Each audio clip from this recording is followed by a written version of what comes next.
It gives me a lot of pleasure to introduce James Horton as our next keynote speaker. James is currently chair of the VMIAC Committee of Management.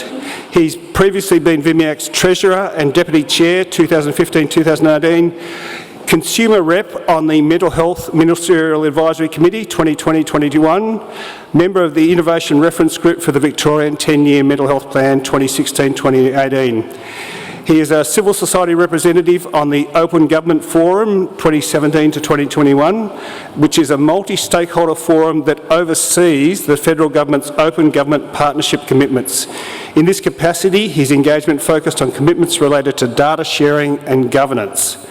After a 25-year regional career with multinational technology enterprises, James has gone on to co-found a software startup addressing the global sustainable aquaculture sector. He is a husband to a very sensible woman and father to 3 rather exceptional adult children, and he's going to speak to us today on lived and living experience workforces now and into the future. Welcome, James.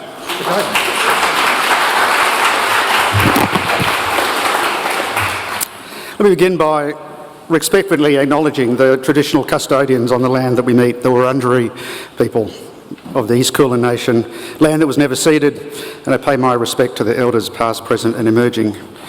I'd also like to recognise those with lived experience in mental health who have suffered and suffer from past mistreatment and neglect, and those who continue to do so.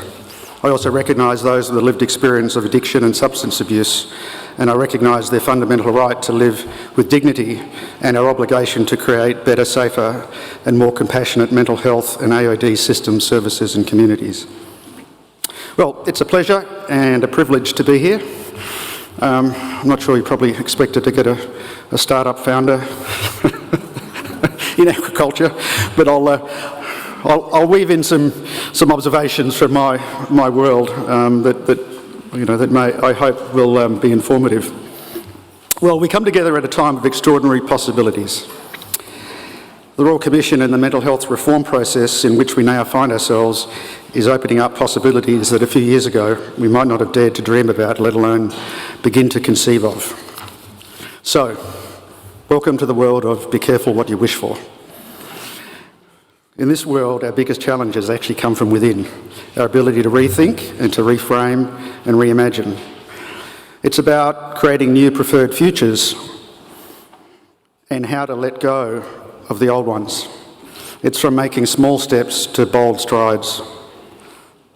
And when I talk about preferred futures, it's really as distinct from the way that we've typically as organisations grown up, trying to, our notion of the future is a probable one. What's the best bet that we're going to get? The next incremental, the small steps. And as organisations, for a large part, we've really been defined by our ability to survive. Under-resourced, underfunded, and so we become very good at surviving.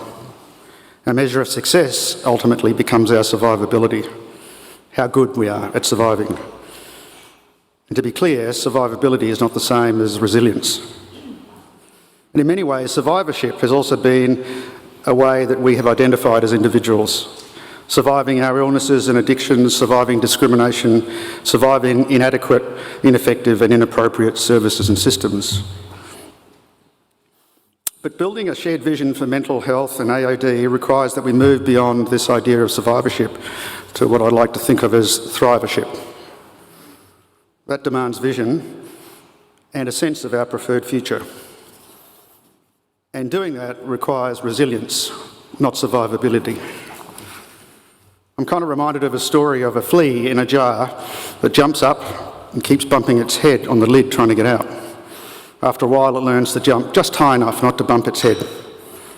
But when the lid is removed, the flea still jumps to just under the lid and doesn't realise it can get out. So just as we need to move beyond our old flea identities, we need to envision new ones that may take us out of our comfort zones and ones that require us to ask difficult questions, ones that call for imagination and the courage to take the next steps. At VMIAC, we're facing these challenges in rather abundance. It feels a bit like we're in the middle of a perfect storm of reform, funding, capability building, organisational development and developing a new strategic plan.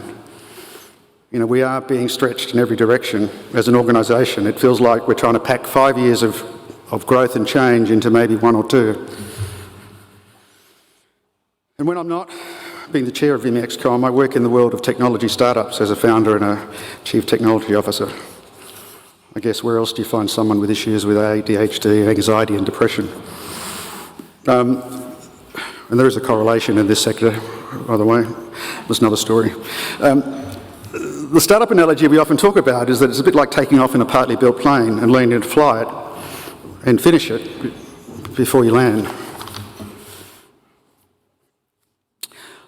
The worlds of mental health and AOD have always coexisted, at times uncomfortably, and many of those with lived and living experience of mental health and addiction will relate to the experience of bouncing between the services.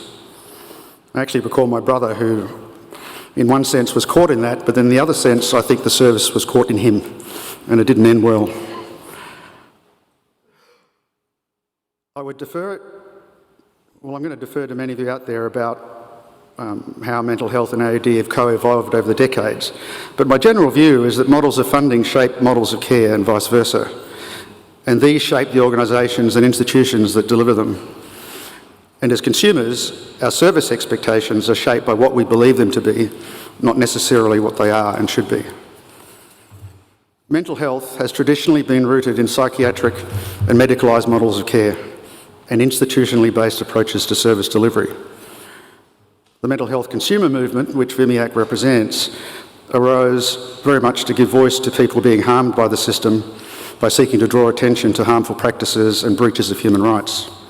And it was into this world that the mental health consumer workforce, which we now refer to as lived and living experience workforce, emerged.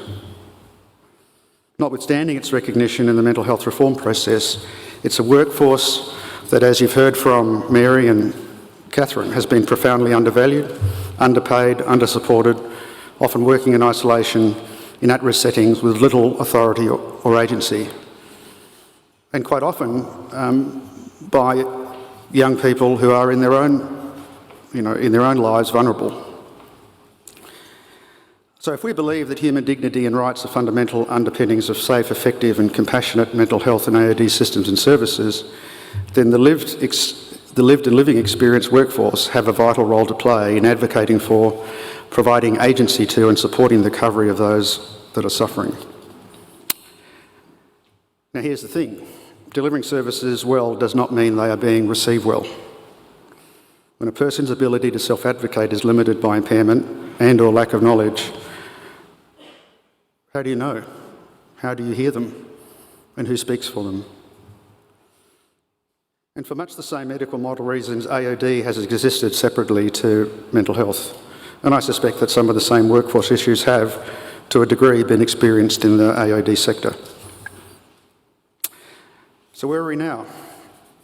Well, we have lived and living experience and multidisciplinary workforces with a combined potential to transform and radically transform the way that services are not only delivered but received. And our preferred future needs to be a symbiotic one. And I think it's really heartening that when you listen to Mary and Catherine, that is front and centre. It's embedded in the reforms that go forward. The challenge is that how do we do that and how do we make that happen on the ground? Well, that's the shared vision thing. What does the world we want look like and how will we know when we've arrived? And until we arrive at a shared understanding, we can't really start to have a discussion about how to get there. And so I think these sort of gatherings become really important because these are the opportunities to begin, at every level, to start to have conversations. And conversations, in a sense, are the grassroots way of ideas and movements, percolating up, just as much as we see reform places, sort of in a sense, percolating down. Getting there is about two things, in my mind. One is it's removing the things, in some ways the most important things, that get in the way. Don't underestimate the fact that just the simple fact of removing some barriers, whether they be process or organisational, starts to unlock a level of creativity, an ability to problem solve that didn't exist before, and the capacity of workers to actually find solutions. And then the other side, which really is much of what we've heard today, is about how do we create the scaffolding, how do we create the environment to enable change to occur. One part of the journey for us and for Shark is our agency project, which some of you may have heard about. And it's a project that we're working in partnership with the department, and it relates to Recommendation 21. To quote from our press release, which I think says it better than I could ad-lib, our agency will be run by a lived and living experience workforce with wellbeing and training services offering personal support to consumers by consumers. It will create a larger area of work to advance lived experience organisations in Victoria. It will engage community discussion as a tool for improvement, and it will build leadership opportunities for lived experience and living experience workforce. This work champions brave thinking that goes just beyond, it basically goes beyond diagnosis. It's a person-centred approach that from its core joins our two sectors. Again, it's one of those things that we've dreamt about for a long time, and that the process is underway to figure out how do we create that organisation is a really exciting step. Watch this space. Along with that, at VMIAC, we've also commenced a couple of projects based on building the lived experience and living experience workforce and organisational capability. On the one side, we're in the middle of a pilot program on consumers living in governance, and it's a 6-month program to take consumers and actually provide them with governance skills that will place them in a position to take roles on committees and subcommittees. And it's been, we've had the first 2 cohorts of people through, and it's been incredibly exciting. And the level of enthusiasm has been quite, for us, quite astonishing. It's been oversubscribed, overfunded, which is pretty unusual. And the enthusiasm of people that have participated, some of whom are in the room, is palpable. And many of those are now undertaking placements on boards around the state. The other project which we're just kicking off is our organisational development project. And it's a project in conjunction with Taxi and the Bouverie Centre to understand about how to build and sustain good lived and living experience workplaces. How do you work in those? Workplaces are, I guess, tricky things at the best of times, but when you have a layer of trauma and triggers are really kind of near to the surface, how do you create that trauma-aware, I guess for want of a better expression, environment for people to thrive in? So what does the future look like?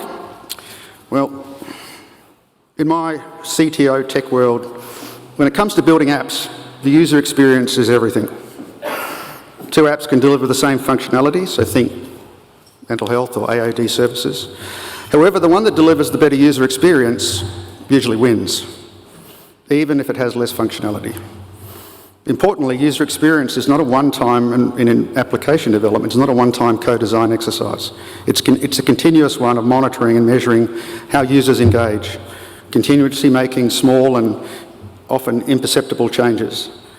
And it's also not a one-size-fits-all mentality, but recognises that different users engage differently, and it's one that continuously seeks to find better ways to adapt to meet those needs. What that means is that we need to invest in workforces that have the ability to understand and inform us about how consumers are experiencing what we are providing, as well as the systems that can translate this understanding into better services and experiences. So it kind of makes sense that the adaptability of multiple disciplines and the voice of lived experience should find a natural home together. In my tech world, when it comes to building solutions that scale, platform design is key. How do you build software that serves one and serves a million just as well? And on top of that, still addresses the specific needs of a diverse user base. What this means is that we need to understand where the efficiencies of scale are. For our workforces, are there opportunities for shared services, like common support services, training, supervision, certification, OH&S facilities, even things as basic as phone and tech support. And what are the most effective multidisciplinary lived experience mixes to scale for different settings? What is that unit of efficiency in a rural setting versus a suburban setting for AOD, for First Nations? You know, those are all, there are nuances in all of those things, and how do you create an adaptive environment that can actually address those things? So the ideas here about how do we think about horizontal efficiencies, the shared services, and the vertical efficiencies, the diverse and disparate settings in which they're delivered. So let me close with a couple of thoughts. Creativity and innovation come from constraint. And while we tend to think about innovating in terms of projects and programs, the reality is that it's going on all the time today in our workforces. It's just that they don't necessarily think of it that way. For many, it's just a problem that needs to be solved or a workaround that needs to be found for a broken system or process. The problems that we wrestle with often have solutions. It's just they're not always found in the meeting room. And therein, I think, is the big promise and possibility for our combined workplaces. So in closing, let me leave you with a story. A young man once asked the visionary science fiction writer Octavia Butler the answer to ending all suffering in the world. "There isn't one," she replied. "So we doomed? Are we doomed?" he said. "No," said Butler, "there is no single answer that will solve all our future problems. There's no magic bullet. Instead, there are thousands of answers, at least. You can be one of them if you choose to be." Thank you.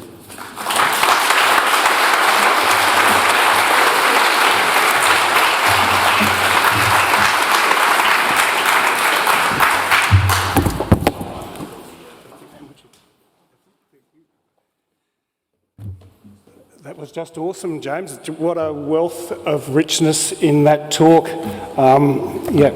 And I guess everyone's here today to be one of those solutions.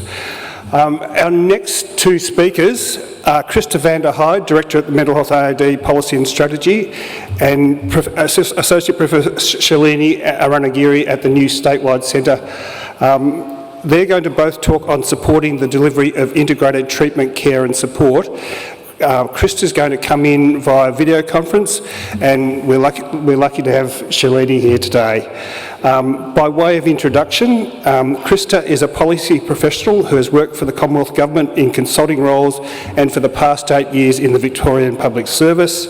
She is particularly passionate about social policy, and her career highlights include working on Victoria's bilateral negotiations with the Commonwealth for the NDIS transition, and preparing government for the release of the interim Mental Health Royal Commission report and leading the development of the Pandemic Management Bill. So right at the forefront of all the major issues that the public service wrestles with. And in April this year, Krista commenced as the Director of Mental Health and AOD Strategy and Policy Team.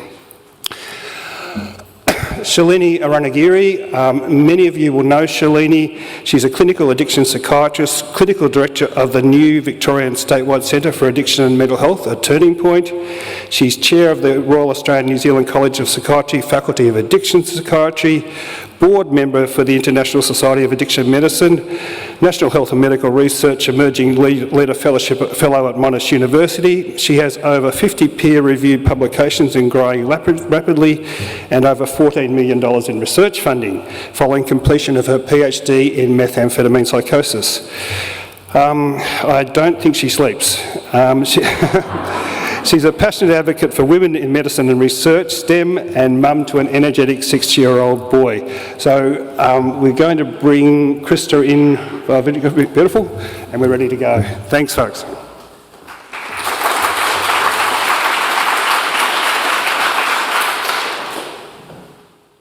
Thanks so much.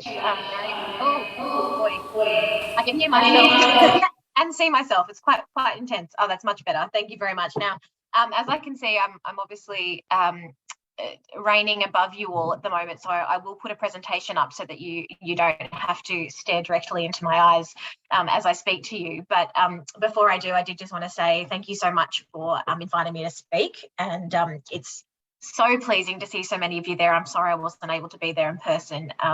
Seeing the two sectors united is such a pleasing sight. So firstly, I'm also going to acknowledge the traditional custodians of the land which all of us are meeting on today, and pay my respects to the elders past and present. I'd also like to extend that respect to Aboriginal and Torres Strait Islander peoples here today. And secondly, I'd like to welcome people with lived and living experience who are at this conference, and thank you very much for working in partnership towards system transformation. So I might just put a quick presentation up on the screen. Hopefully that works. I think it should.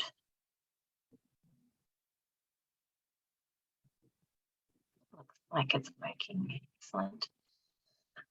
Okay, so as Gary mentioned earlier this year, I started as the Director of Mental Health and AOD Strategy and Policy, and that was only about, I think, a bit under 3 months ago. It feels like about 1,000 years now, but when I started, I was told 2 truths and a lie about mental health and AOD.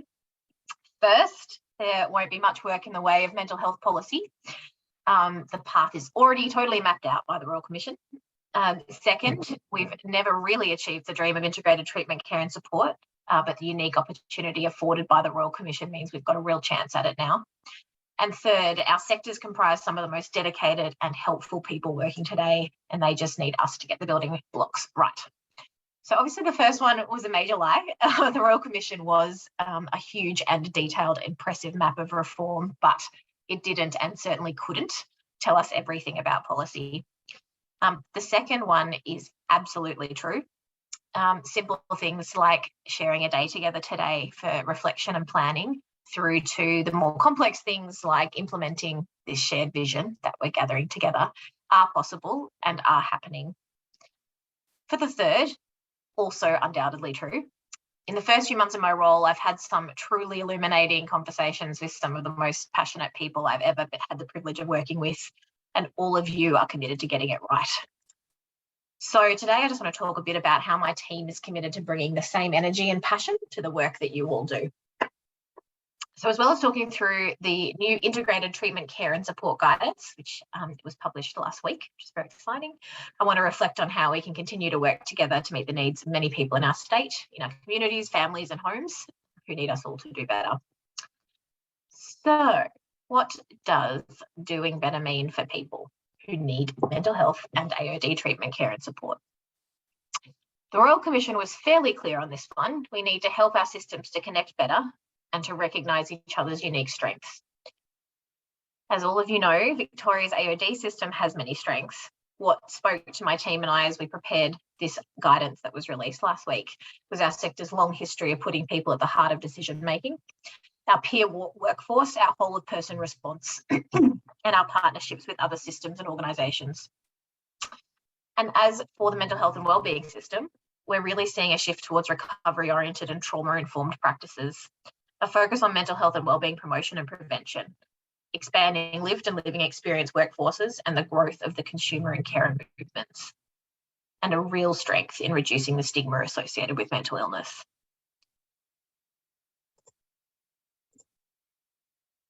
So as I mentioned earlier, last week we published the Integrated Treatment, Care and Support Guidance.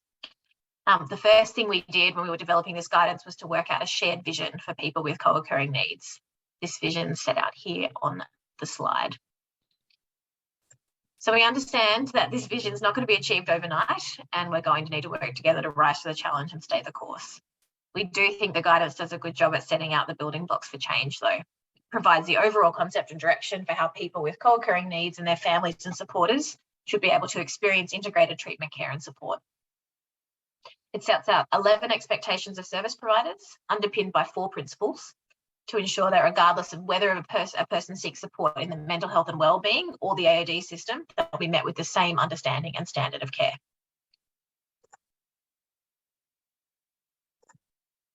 But we have to get our foundations right. So as explained in that new guidance and indicated on the left of the slide, service providers are expected to implement the principles and expectations when supporting people with co-occurring needs and their families and supporters. We encourage services to identify leaders to champion change and build collective ownership for integrated practice.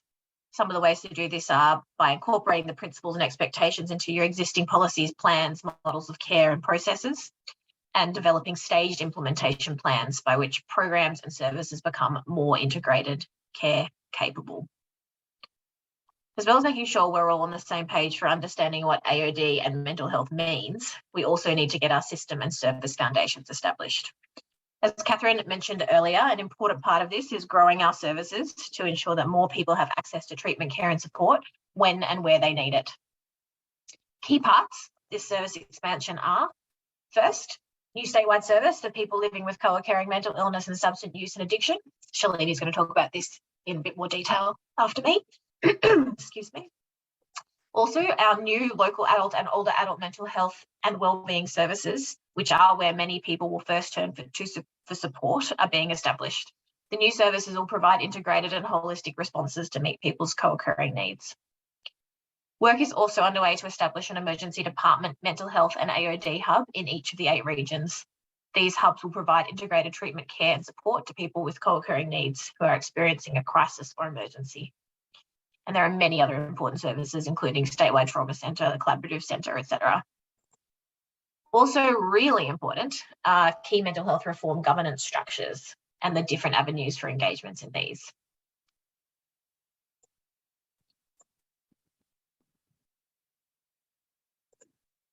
So that's why we developed a work plan to accompany our guidance.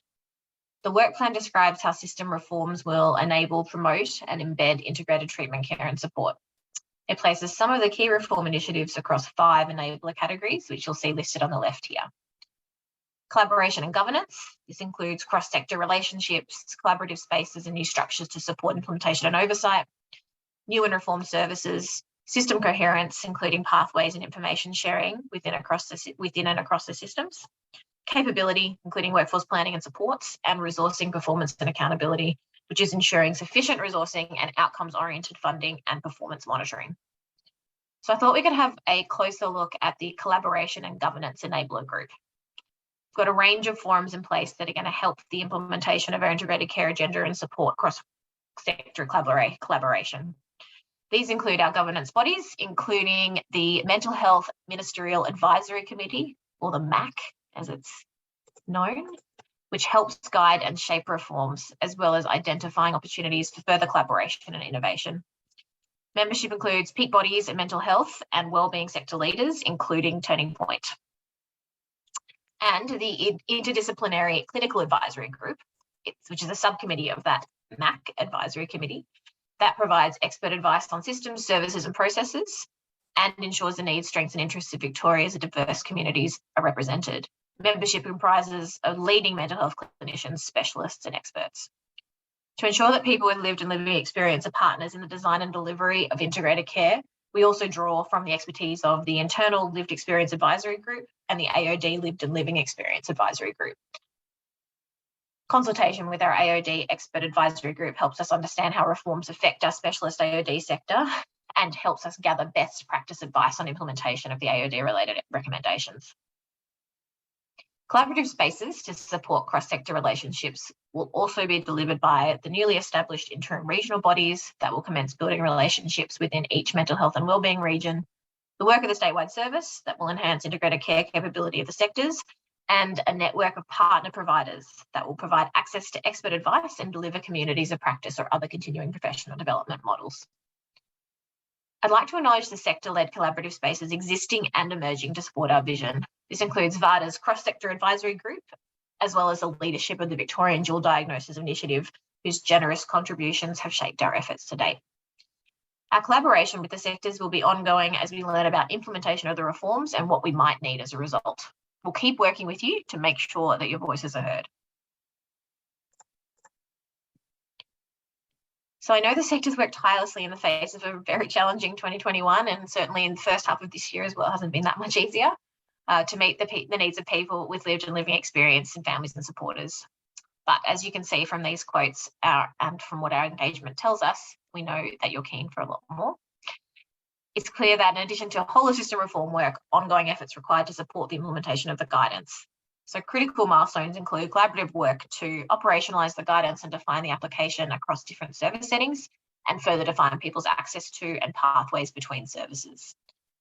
One other key part of our work is to consider how and what work needs to be done to better support the AOD sector, both in the short and longer term, to meet AOD needs and to support mental health and wellbeing reforms. I'm looking forward to working more with you in the coming months on this. As I mentioned earlier, I was told when I started that we've never really achieved the dream of integrated treatment care and support, but with the Royal Commission reforms, there is a true opportunity to work together and realise the dream.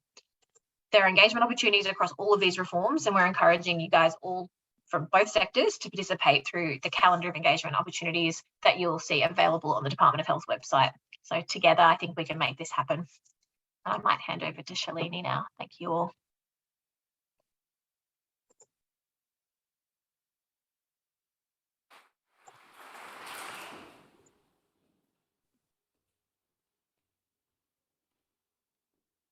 Thanks, Krista. I think you're still there, possibly, on screen.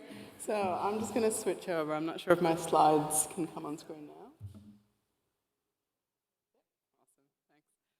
So thanks everyone for sticking around for this session. I'm going to hand over from what Krista's mentioned to talk to you a little bit about the statewide service, and that includes the Statewide Centre for Integrated Care, and it also includes our network of statewide specialist services.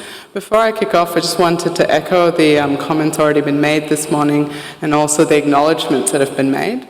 Recognising that we're meeting on the traditional owners of the land, the Wurundjeri Nation, and also recognising the lived and living experience workforce that's with us today, and living experience of the multitude of people in this room who may or may not recognise themselves as being lived experience workforce themselves.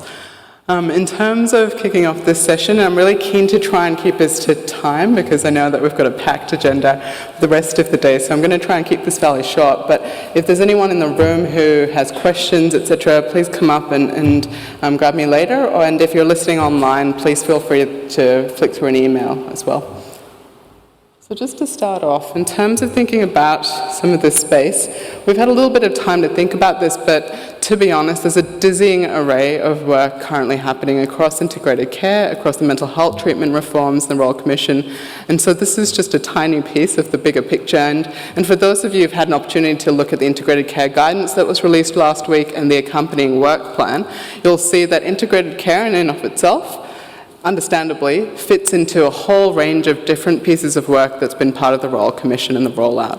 So I think as a clinician, as someone in the front line of the workforce, what's really important is to recognise, I think, where our pieces, our addiction workforce pieces fit into the broader picture of what's happening, and also thinking when we see our clients, I think when we see people walk in the door, understanding how these different changes might impact on their journey and understand about how these changes might impact on your particular experience as a clinician, because that's what we need to be hearing as we progress this work over the next few years. The statewide centre that we're leading at Turning Point, I'm the clinical director of this new centre, and can I just say that, you know, it's very exciting to have this opportunity, but on the other hand, lots of pressure, no pressure. It's a lot of work ahead of us, and I think what we're seeing this as being is really a journey. It's going to take years, I think, of work and continuing work to move in a direction. So rather than looking at what we're wanting to achieve at the end of this, I think it's really hearing from the sectors, of which there are a multitude, I think, of understanding how we actually want to realign ourselves, which direction we want to be heading in to accomplish this work. In terms of the centre itself, what we're doing at Turning Point will be leading the new statewide service for co-occurring needs. The key role of this service as an entity is to provide support to and build a capability of, so that's a workforce training bit of it, is really providing capability of the mental health and wellbeing sectors as well as the AOD sectors to deliver integrated treatment, care and support. So there's a range of different activities that are really underpinning the centre, but to start off, it's about, first of all, I think at this end of the journey, taking the pulse of where things are at and then understanding what we need to be able to put in place, as I was saying before, to realign us along that direction. And as the statewide service develops as well as the lead of this centre, what we'll actually be doing is working with a whole network of new services. So this is actually a brand new tranche of specialist services that doesn't currently exist. The Royal Commission has commissioned a whole range of new services that will come online in the next year, which I'll talk a little bit more about. The statewide service lead is providing some coordination of that work as well. So the statewide service lead will develop and deliver workforce capability activities, so this education and training. We will lead a research agenda into this space, and that's probably not going to happen in the first 6 months, but subsequently, and also providing secondary and primary consultations through the focus of this broader network. The service itself will be supporting the transition to integrated care. And yes, that says by the end of 2022, which is this year. I have to calibrate myself every now and then, that's this year. It'll support increased workforce capability so that we can actually roll out the rest of the recommendations in coming years. So just focusing a little bit, I think, about clinical activity, because I think many of us in the Service Providers Conference are interested in that clearly. Our clinical activity will include both secondary and primary consultations. The secondary consultations will include sort of telephone-based advice. This is clinician to clinician in terms of secondary consultations. Primary consultations are clients being able to be offered individual, whether that's in one-off assessment or continuing care.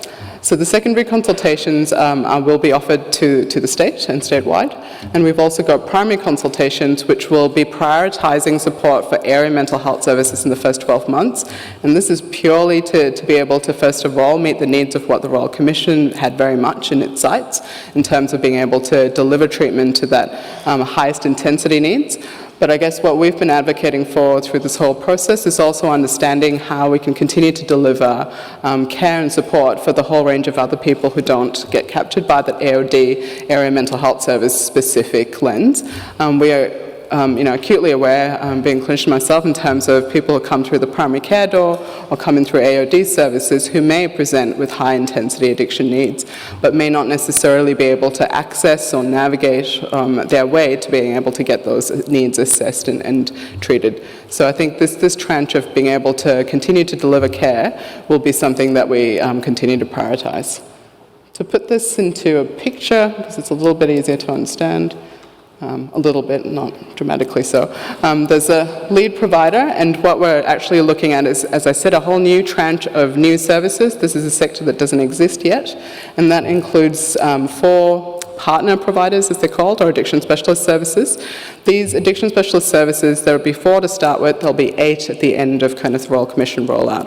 These 4 will be intended to be able to support 4 regions, so that includes metropolitan as well as rural and regional services within that tranche across the state.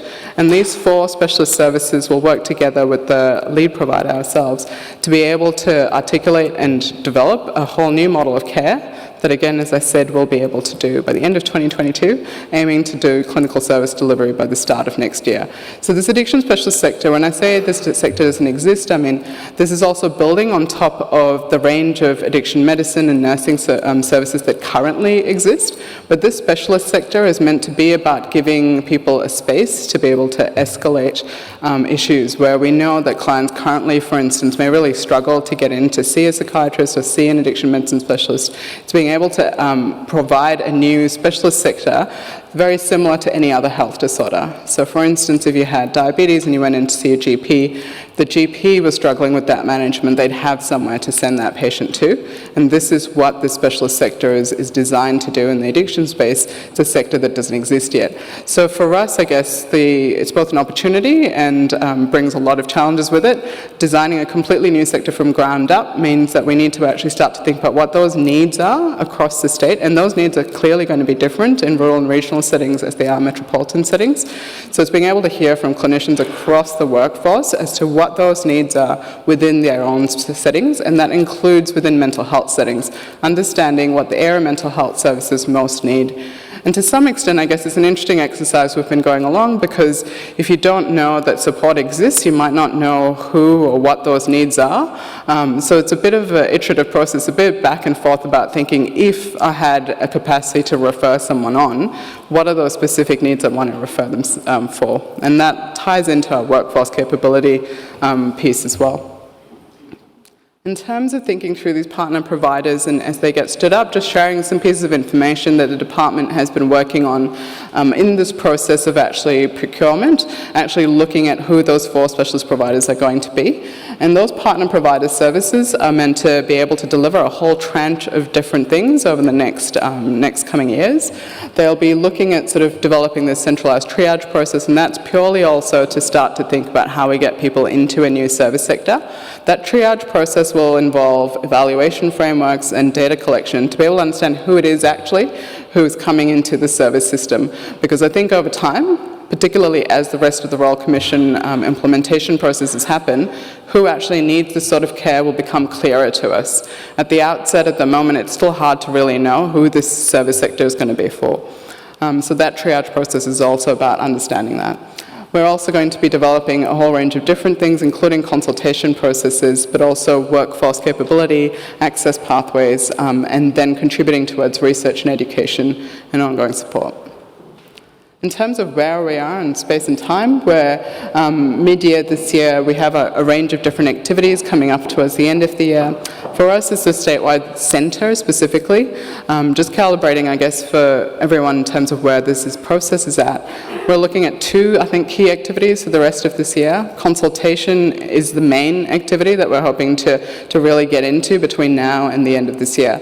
And the consultation is between mental health services and AOD services, and the living experience sector in themselves. Because I think what we need to fully understand is what the needs are, what people need from integrated care, what the workforce needs are, and I think when we think about that, that may not be one easy answer in terms of a training package, for instance, that people go online and everyone gets the same thing. I think what we really know in this sector is that one size definitely does not fit all, that different things are also required both at the frontline level but also at perhaps middle management level, perhaps at executive level, because what we're really understanding is that both a bottom-up and a top-down sort of strategy is what we need to be thinking about, and a missing piece in a lot of this discussion is also changing culture.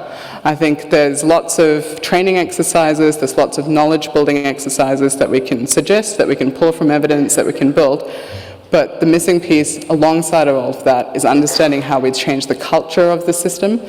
Culture is something that's living and breathing and it develops over time, and so if we want to take stock, get up and sort of change the path that we're moving along, really need to kind of start thinking about what the strategies are that we use to be able to change culture and make sure we've got that right as well. On that note, in terms of the consultation and engagement piece, we've got this happening over the next 6 months, and it's a really broad consultation, but it's also very practice-based and operational-based consultation. What we're hoping to do is actually being able to engage with people about how integrated care might look like in your workplace. So we're hoping that people will have read the integrated care guidance, but also thought a little bit about what needs to change in your specific setting. How do we actually operationalize this guidance in a way that's actually going to make it work for the people who are meant to deliver this care? So in terms of those activities, we'll be starting later next month, and key to that will be the development of personas and sort of mapping people's journeys through this new system or this tranche of systems that's being stood up. Really having a series of sort of phased workshops with a range of stakeholders around understanding how, if for instance you had someone who presented to an emergency department, then they went into area mental health services, then for instance they stepped down into local mental health wellbeing services and continued to get AOD care as well, how would this actually look like for them? What would integrated care look like for them? And along that journey, all of the different clinicians that they're interfacing with, what would their workforce needs be for those clinicians? So it's clearly a dynamic piece, especially as many of those bits of the system are changing as we speak. But I think what we hope to do is really hear from people on the ground as to what are the barriers and the enablers for being able to do this work coming up.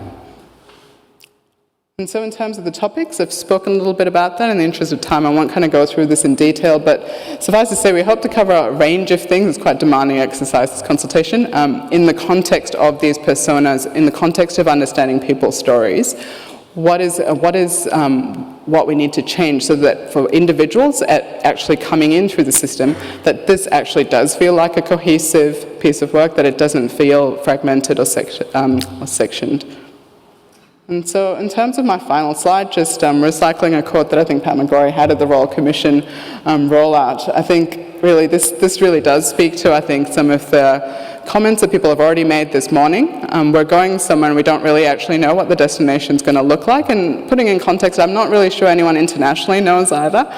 We are kind of going along into a space that's brand new, which is really exciting, but it is also about calibrating ourselves, checking in with ourselves and understanding as these things change, what do we need to know to make this change happen? And most importantly, who's coming along for the ride?